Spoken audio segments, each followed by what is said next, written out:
څښتنو خدای جل جلاله په ښکلي نامه د ناولونو نړۍ درنو مینوالو السلام علیکم. زه قلمیار اشنا یم او دا دی تاسو ته مې وطن استال یونۍ ناول دوهمه برخه راوړې ده. تېره برخه مو دومره اورېدلې وه، څو قدمونه مې چې واخیستل یو سپین ږیری مې ولید. دیوال ته یې ډډه وهلې وه. کاکا هاشم پېژنې؟ اوهو، څه دې کاوه؟ په کار مې و. زه خوار سې له لیونیانو مه څه غواړه مه یې ورکوه. ما ویل سپین ږیری به یې کیسې وکړي، خو هغه په یوه متل خپله ټوله کیسه راته وکړه. څو پولې مې ووهلې، هغه ونې چې عیدو راته وښودې راورسېدې. مخامخ مې ولیدل یو سړی را روان دی، ژېړه کورتۍ یې اغوستې، لښته یې لاس کې ده، دوه ماشومان ورپسې دي. ګرمي وه، ما ویل دا لکه چې هاشم دی، ځکه یې کورتۍ اغوستې. واده کې مې هم لیدلی و چې څو واسکټونه یې اغوستي وو. چې ورنږدې سوم شک مې سم و، هاشم و. زه یې نه وم لیدلی. مخامخ ورته ودرېدم، سترګې یې راجګې کړې. هاشم کاکا ستړی مه سې. څوک یې؟ له کومه راغلی یې؟ له کابله راغلی یم. ځه ولاړ سه، څوک دې منع نه کړي، ژوبل یم. هاشم هماغسې روان و، واړه واړه قدمونه یې اخیستل، مځکې ته یې کتل. لښته یې شاته نیولې وه، ورو ورو یې ښوروله. زه یې تر څنګ روان سوم. له ژېړې کورتۍ لاندې یې دوه واسکټونه اغوستي وو. سور ړنګ یا سپخېدلی پکول یې په سر و، لاندې یې سپینه خولۍ وه، مخ یې راواړاوه. ځه خپله لار وهه، سمې که یې، ژوبل یم. ده همدا یوه خبره وکړه. تر کور ورپسې وم خو ونه درېد. دی ننوت. زه یې د کور دیواله سیوري ته کښېناستم. دمه مې جوړوله چې له دروازې یوه هلک راووت. ستړی ماسې مې وکړه. دی د هاشم وراره و، ناصر نومېده. بیا مې ورته د خپل راتګ هدف ووایه. ده وویل دلته خو ناستی نه کېږي، راځه حجرې ته. پلار ته مې غږ کوم، د هاشم کیسې به درته وکړي. حجرې ته یې بوتلم. ناصر ووت. لږ وروسته د خپل پلار یعنې تراب سره راغلی. تراب د هاشم ورور و. جوړ تازه مو وکړل، کیسه مې ورته وکړه. نور تراب ته غوږ شوم. زه ترې کشر یم. دی له 70 اوښتی، 80 ته به نږدې وي، خو داسې تکړه دی، اعتبار وکړه له دغه ځای څخه یې خوشي که ګردیز ته به پیاده رسېدلی یې. ستړی کېږي نه، له وړکتوبه همدغسې دی. ډېر کارګر و، اوس خو دلته راکډه سو. مخکې د لوګر محمد اغې ابازک کې اوسېدو. هاشم همالته زېږېدلی دی. موږ له پلرونو او نیکونو دهقانان وو، مځکې کرو. هاشم بیخي هغه د چا خبره تلپک اوسې، مځکې به یې کولې. پلار به مې کیسه کوله چې ستړی به سوم، دمه به مې جوړوله. کور ته به راغلم چې بیا به پټي ته ورتلم، نیم پټی به اوښتی و. هاشم به اړولی و. د 10 کالو شاوخوا به و، خو داسې رینی و. پلار مې داسې فکر ورته وړی و چې کله به یې د هاشم د وړکتوب کیسې کولې. تراب چپ سو. هاشم راننوت، خندلې، کښېناست. ما ته یې مخ راواړو. خفه نه سې، څه شي لیکې، څوک دې مړ نه کړي. هاشم څو شېبې ښه و، وروسته بیا غوسه سو. پر تراب ورنیغ سو. څو تېرې تېرې ښکنځاوې یې وکړې، ووت. تراب خندل. ما ته یې وکتل. دغسې سړی دی نو. ما ورته وویل ښه کیسه کوه. ډېر تکړه و، دومره تکړه و سبق به چې څرنګه د ملا له خولې ووت ده به یاد و. کومه ورځ به چې جومات ته نه و تللی، ملا به کور ته ورپسې راغلی. په دا خپل لیاقت ورته ګران و. ناصر له دسترخوان سره راننوت. تازه سابه یې پخه و، یخې شړومبې ورسره وې. د غنمو له ډوډۍ سره یې خوند کاوه. مړۍ مو هم خوړله، تراب کیسه هم کوله. هاشم خو داسې له برخې خالي لیونی هم نه دی. پورته خوا کې مو د اکا زوی دی، هغه ته ورغلی و. هغه په مړۍ ناست و، خو هاشم څه ورته ویلی و. سره غوسه سوی و، هغه وار پرې کړی و. هاشم کور ته راغلی. سبا مې د اکا زوی وختي راغلی چې بخښنه ترې وغواړي. ویلې په خدای ټوله شپه خوب کې ډارېدم، ماران راته پېښېدل. تراب د شلومبو ګیلاس په سر واړاوه، ټېغ یې وویست. خپله پاتې کیسه یې شروع کړه. رښتیا هاشم له دیني کتابونو فارغ سو. بیا کلی کې له میرزا خط زده کوي. همدې دهقانۍ کې هم سره مصروف و. ادې به مې ویل ډېر شوخ ځوان و. زموږ یو سپی و ګولټېرۍ به مو ورته ویلې. په هاشم ډېر ګران و. ورسره ګرځېده به، ځان سره به یې غونډیو ته بیوه، ګرځاوه به یې، د خوراک غم یې هم د کوی، کوترې یې هم ساتلې. بس شوقي و نو. د ځوانۍ انډیوالان یې هم ښه ډېر وو. کلي کې یې ښه ساعت تېر و. هم یې مزدوري کوله. وطن کې ډېر خوشحاله و. کله چې روسان راغلل کور مو بمبار سو. موږ بچ سو. شپه په شپه مو کډه وتړله روان سو. د پاکستان کچهګړۍ کې مو واړول. خو د هاشم کلی او وطن نه هېرېده. ادې به ویل چې وریاد به سو ژړله به یې. کچهګړۍ کې مو هم ګزاره روانه وه.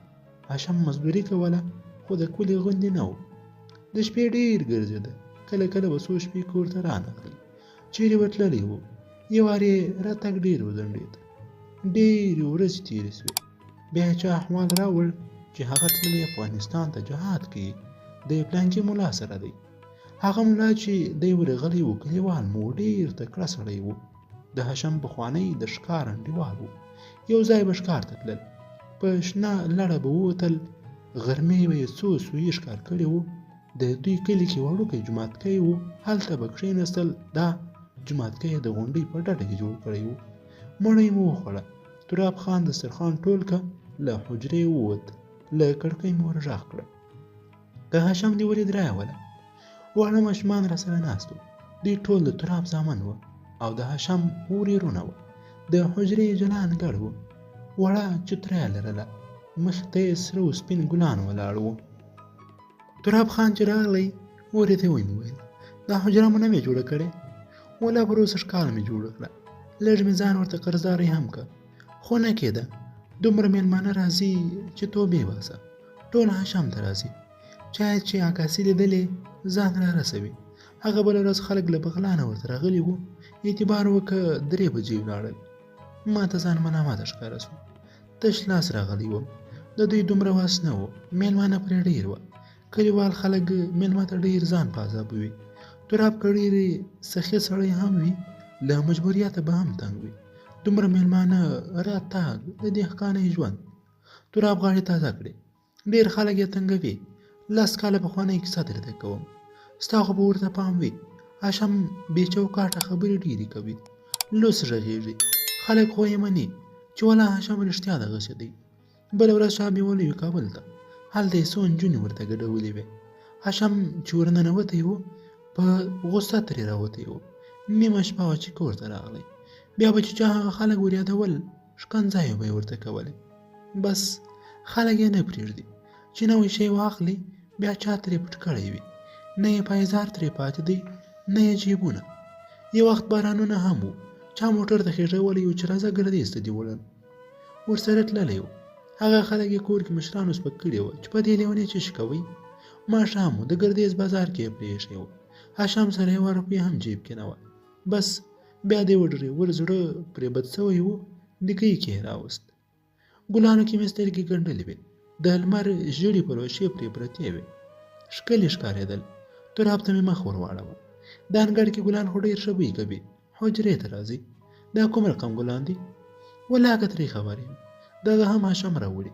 خدای زده چا ورکړي که اخیستې دي.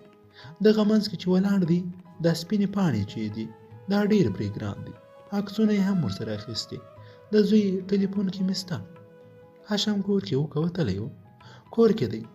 غوا سره ناست و. پرون مې کوټه کې خبره یاده کړه چې غوا شینې یا یو ډول حشرې چې د غوا پوستکي کې پیدا کېږي کړي دي. د هغه خبره مغزو کې وه. اوس مې چې لیده په ګوتو یې ترېش کول. په ما له ډېر زړه بدېږي. یو یې په کوشنیانو ډېر زړه بدېږي. ته اعتبار وکړه زما یو بچی دی 8 کالو ته رسېږي. دی یې تر اوسه په غېږ کې ګرځوي. زه ورته وایم څه یې که یوه سړی یې په د معیوب لاس. د لاس یې څنګه کیسه وه؟ دا ولې کوږ دی؟ سړک ته چې ووتی هلته یو کس دی د تور په نامه. د لرګیو ټال یې دی. هغه ته ورڅه کیسه به یې درته وکړي. هغه د جنګ جریان کې و. د تراب خان بل زوی ایوب د چای سره راننوت. دی هاشم ته ډېر ورته و. ایوب ته مې وکتل. ته خو لږ هاشم ته ډېر ورته یې. ایوب ته لکه چې خبرې خوند ورنه کړ. له ځان سره وبونګېد. ما تراب ته وویل تاسې خو 3 ورونه یې. هغه بل چیرې دی؟ هغه نسته، تللی جلال آباد ته مزدوري کوي. هاشم کله کله ورځي؟ نه، مه یې ښیې. د هاشم هره ورځ همدا حال وي، ښکنځاوې کوي. مسلمانه په دې به شکر وکړئ، زه 20 یم. دا سر مې 12 ټکه ګنډلی دی، خو ډېر ورانی کاوه، وار یې هم کاوه. جنګ دې ورسره وکړه څنګه؟ اوهو، یو کلیوال یې خفه کړی و، ما نصیحت ورته کاوه د سوک راوار که. دوبي ته مې ورسې لاس که، په پښو مې وواهه. دی خو په قد لوړ دی، ته به ډېره خطا که په تېرو. اعتبار وکړه، هسې زړی مې پاتې و. پوښتنې لږ ډېرې کوم، خو څنګه کوې؟ ته یې چې خوښ کړې بیا پښیمانه و؟ مسلمانه ډېر زړه یې راباندې بد و، سر به یې غړچاوه چې دا مې څه بد وکړل.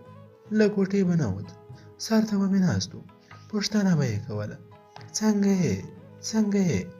لکه هغه ماشوم چې دلاسه کوي راته ویلې، تا دې خدای ښه کړي، بیا هم دې کابل ته منظره درې کوم، ګرځوم دې، بس خو ګیله مه کوه. خود نو چې دی عاجز روغ وایي، ځوانۍ کې یې دومره سرشاره و چې پوښتنې یې مه کوه، خو چاته یې د نوکو غوندې ضرر هم نه رساوه. بیخي بې اوداسه نه ګرځېده. زموږ په پلار په دا زامنو کې دی ګران و. داسې ځواني یې وه چې زموږ ماما یوه ورځ چیرې تلو، غنم یې له چا اخیستې و. ډېرو قدرمنو او زړه ته راتېرو اورېدونکو، وطنه ستا لیونی ناول 2مه برخه پر همدغه ځای پای ته ورسېدل. دا چې په ناول کې نور څه سته، بل ماښام ته به یې پرېږدو. تاسو ته ښې چارې پر خدای جل جلاله وسپارم.